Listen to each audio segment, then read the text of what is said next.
ایک حدیث میرا دل کرتا ہے آپ کو یاد ہو جائے، مستدرک للحاکم میں حدیث ہے۔ حضرت انس بن مالک رضی اللہ تعالیٰ عنہ فرماتے ہیں ایک بھائی حضور کی بارگاہ میں بیٹھا رہتا تھا، نکما نہیں تھا، شارحین حدیث کہتے ہیں کہ کسی مجبوری سے وہ کام نہیں کر پاتا تھا، یا کرتا تھا تو کام آگے نہیں چل پاتا تھا، ذہنی صلاحیت ہی شاید زیادہ نہیں تھی۔ یہ حدیث مشکات میں بھی موجود ہے، مستدرک للحاکم میں بھی موجود ہے۔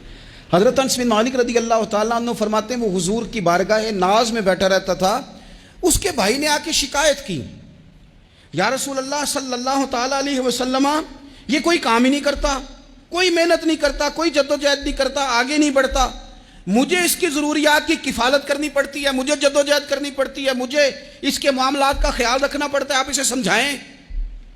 تو حضور نے بہت سارے لوگوں کو سمجھایا جو کام نہیں کرتے تھے۔ ہمیں سیاستہ میں وہ حدیث بھی ملتی ہے جس بندے کو نبی پاک صلی اللہ علیہ وسلم نے کہا تھا کہ تیرے پاس جو بھی گھر میں ہے لا، تو وہ پیالہ اور کمبل لائے تھے، حضور نے بیچ کے کہا تھا جا کلاڑا خرید کے لا اور لکڑیاں کاٹ کے تو بیچ کے اپنا اور اپنے گھر والوں کا پیٹ پال۔ یہ ساری باتیں اپنی جگہ پر یہاں نبی پاک نے ایک روحانی مسئلے کا حل بھی بتایا۔ اللہ کے محبوب علیہ السلام سے عرض کی حضور یہ یہیں بیٹھا رہتا ہے اور سارے ہی کام مجھے کرنے پڑتے ہیں۔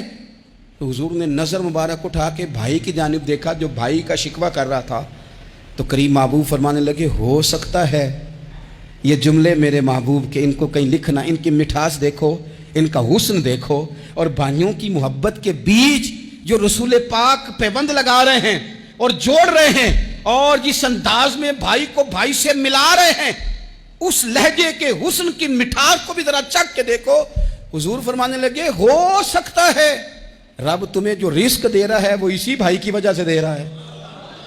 بھائی پائیاں دے ویری ہوندے تے بھائی ہی پائیاں دیاں باواں، او بھائی ہو سکتا ہے اس کی وجہ سے تجھے مل رہا ہو، اس کی وجہ سے۔ وہ دروازے نہ بند کریں جن دروازوں کی برکت سے روزی آتی ہے، کبھی بھی وہ کام نہ کریں جن کاموں کی اگر آپ کو کل تک برکت تھی، کل تک کام ٹھیک چل رہا تھا، کل تک نظام بہتر تھا، اور آج آپ کو محسوس ہوتا ہے کہ کہیں کمزوری آ گئی ہے، کہیں حالات اس طرح کے نہیں رہے، تو پھر آپ غور کریں کہیں ایسا تو نہیں کسی غریب کا آپ کے گھر سے رزق جاتا تھا اور آپ نے بند کر دیا،